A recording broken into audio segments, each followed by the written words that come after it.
I'm getting concerned that the draft may be reinstated with this new administration. Both Rahm Emanuel and Obama has spoken about this, and they certainly support National Youth Service. But with our expanding role in the Middle East, especially around Afghanistan, Iraq is still ongoing, and as well as the war potentially spreading into Pakistan, means that there may be a need for a draft. And they may use one of the arguments, well, it's good for unemployment too. It might lower the unemployment figures, which would be a horrible reason to reinstate the draft. But a quote that I have in my office is a favorite quote from a Republican senator back when this issue was being debated in 1940 in the lead up to World War II. This quote comes from Senator Robert Taft, who strongly opposed the draft for the correct reasons, because he defended his position on a personal liberty argument. And this is the quote that I have here in my office. He says, "A compulsory draft is far more typical of totalitarian nations than of democratic nations. The theory behind it leads directly to totalitarianism. It is absolutely opposed to the principles of individual liberty, which have always been considered a part of American democracy." And he said this on the Senate floor, most likely, in August of 1940 during this debate, because it was just by October of 1940 that draft registration was required. And of course, it wasn't very many months later that the draft was used to draft literally millions of Americans to fight in World War II. But even a long time before this, Daniel Webster got on the Senate floor and argued the case against the draft under much more dire circumstances, because at that time, literally, Washington, D.C. was being bombed and burned by the British, yet Daniel Webster got on the floor and defended the position that you sacrifice liberty by the use of the draft. So once again, we should be concerned about this. For years now, I have routinely introduced legislation to get rid of the selective service. Because why have a selective service if you're not intending to have a draft?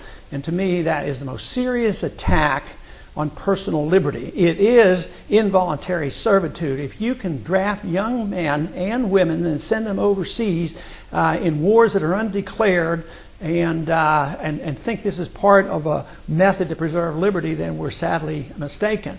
And the truth is, in this day and age, if there is to be a draft, it will be both for men and women, because we sure wouldn't want to treat one sex unfairly compared to the other. But that is a heck of a way to have equality, to treat both sexes the way, and enslaving them and forcing them to go overseas and fight wars. I actually have some personal experience about the military draft, because I was in the middle of my medical training during the Cuban crisis. I was a resident at the Henry Ford Hospital in 1962 when the crisis broke out. I got a notice that said that I would be drafted into the Army as a buck private unless I wanted to volunteer. Then I could be a doctor and I could be a captain. So guess what? I became a volunteer. And I kid about that, but it was rather serious. I was not too happy about going in, but it must not have bothered me too much, because I ended up staying in the Air National Guard afterwards. I think my attitude right now about foreign policy and foreign intervention and undeclared wars has changed a good bit, and I might not have been as complacent as I was back then. But unfortunately, the military draft makes young people more vulnerable, because we are not as sophisticated as we might be in maybe our willingness to stand up and ask questions about just why are we so involved militarily around the world. So this is an appropriate time for this subject to be discussed, and we may well move in the direction of having a National Youth Service for domestic reasons. And a lot of people say, yeah, that's a good idea. Everybody serves, everybody owes something to their country. And therefore, they'll start it that way, and then it will move into the military draft. One of the arguments for the draft that has annoyed me to no end over the years has been, well, everybody owes it to their country.